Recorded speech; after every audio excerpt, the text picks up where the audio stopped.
Thank you, Alvin. First, I'd like to congratulate you all and welcome you to the alumni family. I'd also like to thank the university for inviting me to speak. It's an honor. I graduated from Bristol in 1992, probably the same time most of you were being born. I've just two things to talk to you about today: thinking and calling. I'll start with thinking. There can be few more formative experiences in life than your 3 years or more at university.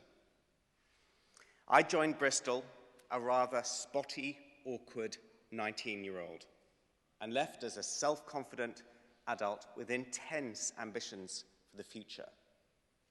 Truly, it was like turning from a caterpillar to a butterfly with a lot of reading and parties thrown in. I studied economics and politics, and while I do have a distant memory of the subject matter, I did go to the nuclear bunker of a library more than a few times. It was the passion of the politics department I recall most. Whether it was the World Crisis Game simulation over a weekend at the University Conference Center, where I think I was cast as Boris Yeltsin, or an infamous wine-fueled seminar where a row between a public school-educated Thatcherite and an unreconstituted Marxist, the Berlin Wall hadn't fallen at that point, had to be stopped by the dour academic specializing in Eastern European communism next door. Don't get me wrong, I did learn stuff. But the real gift, the golden nugget, which has stood me in such good stead, was the capacity to think critically. Not to take things at face value, but to question, to analyze, and above all, make up your own mind based on the facts. My intellect was stripped down to its underwear and then built up piece by piece. I left knowing my own cognizance. This is the prized quality which set me up for the rest of my life. At 21, my 3 years of study were 14% of my lifespan. They're now 7%. When I die, they'll probably just be 4%, but they will have been among the most important of my life.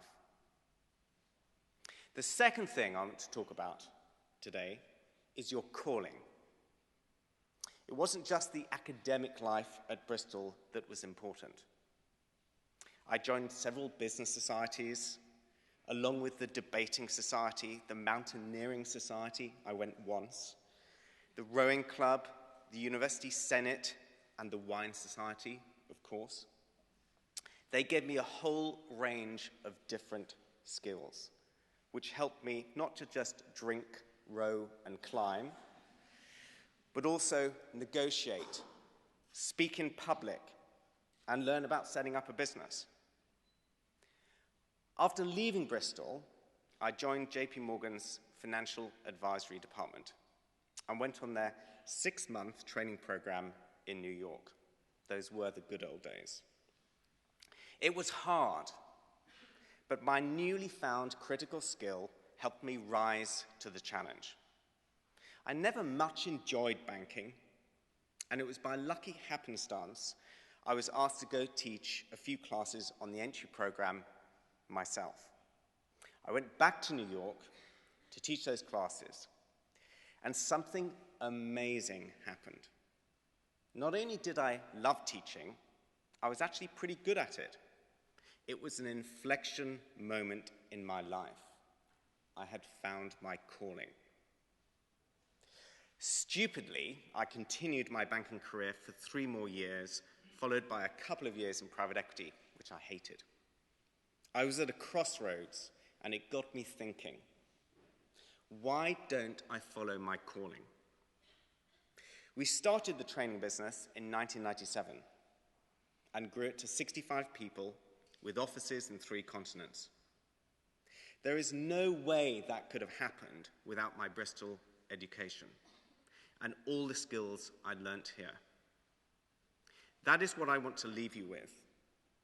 You will all go out into the world, and you won't always make the right choices first.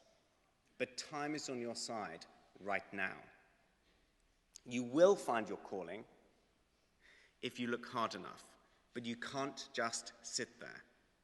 You will need to go and look for it.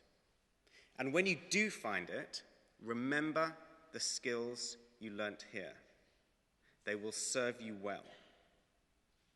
You all have an amazing opportunity in front of you. Go grab it. Thank you.